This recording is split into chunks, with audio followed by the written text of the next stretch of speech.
मुझे माफ कर दो रानी बेटा, तुमने माँ जी की जिम्मेदारी मुझ पर छोड़ी थी, लेकिन मैं माँ जी का ख्याल नहीं रख पाई। I'm so sorry। माँ जी को और जोरी परिवार को तुम्हारी जरूरत है, प्लीज वापस आ जाओ। माँ जी को और जोरी परिवार को सिर्फ तुम संभाल सकती हो, और वैसे भी तुम्हारे बिना माँ जी उदास है और जोरी परिवार अधूरा।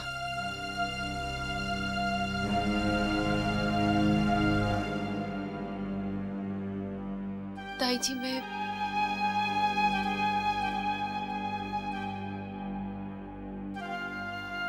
ताऊ जी,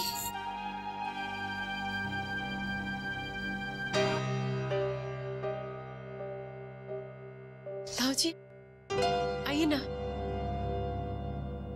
आइए ना ताऊ जी, आइए।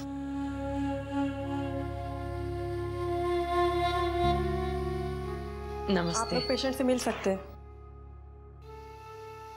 ताऊ जी,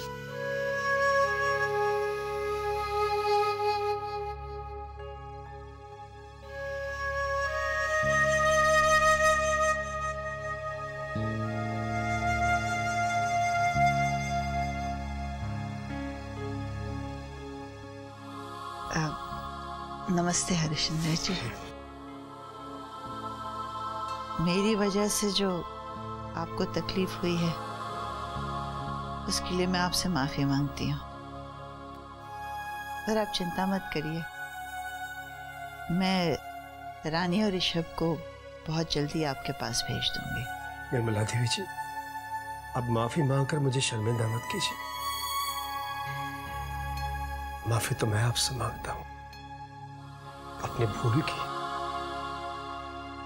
हाँ, मुझसे भूल हो गई थी जो मैं ऋषभ बाबू और रानी को आपसे दूर ले गया था।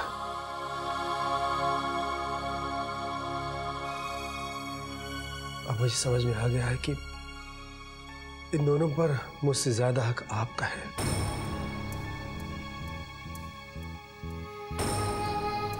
और मुझे ये भी समझ में आ गया है कि इन दोनों का प्यार और इनका साथ ही आपके हर मर्ज की दवा है। इसलिए अब से ऋषभ बाबू और रानी आपके साथ ही रहेंगे।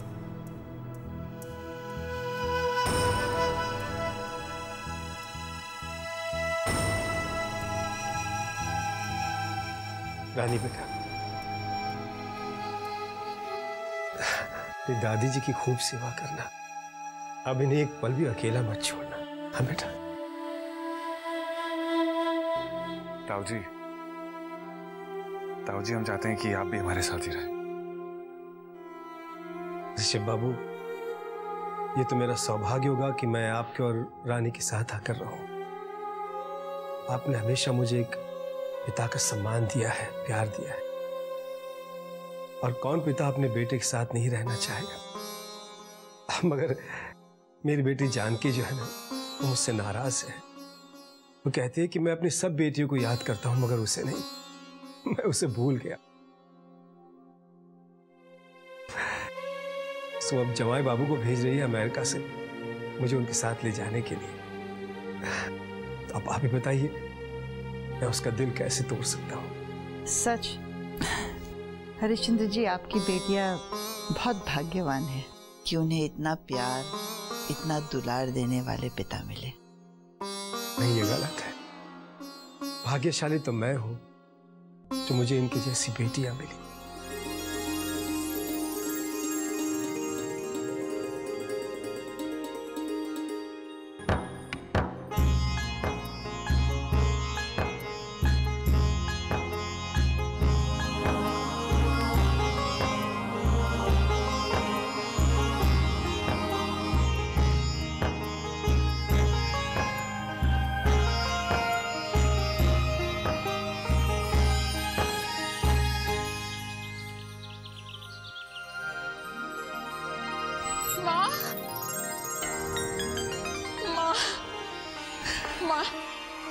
माँ मुझे माफ कर दो माँ।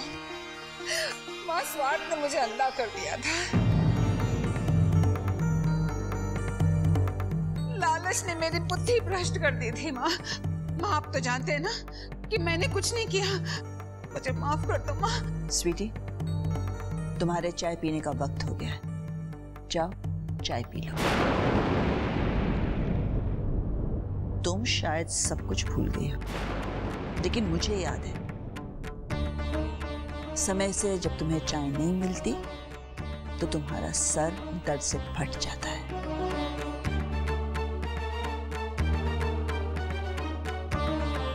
और वैसे भी तुम लोग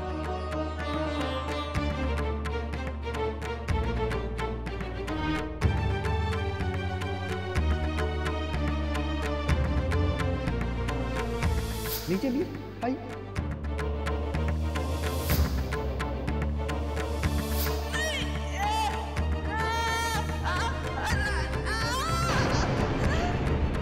ऋषभ,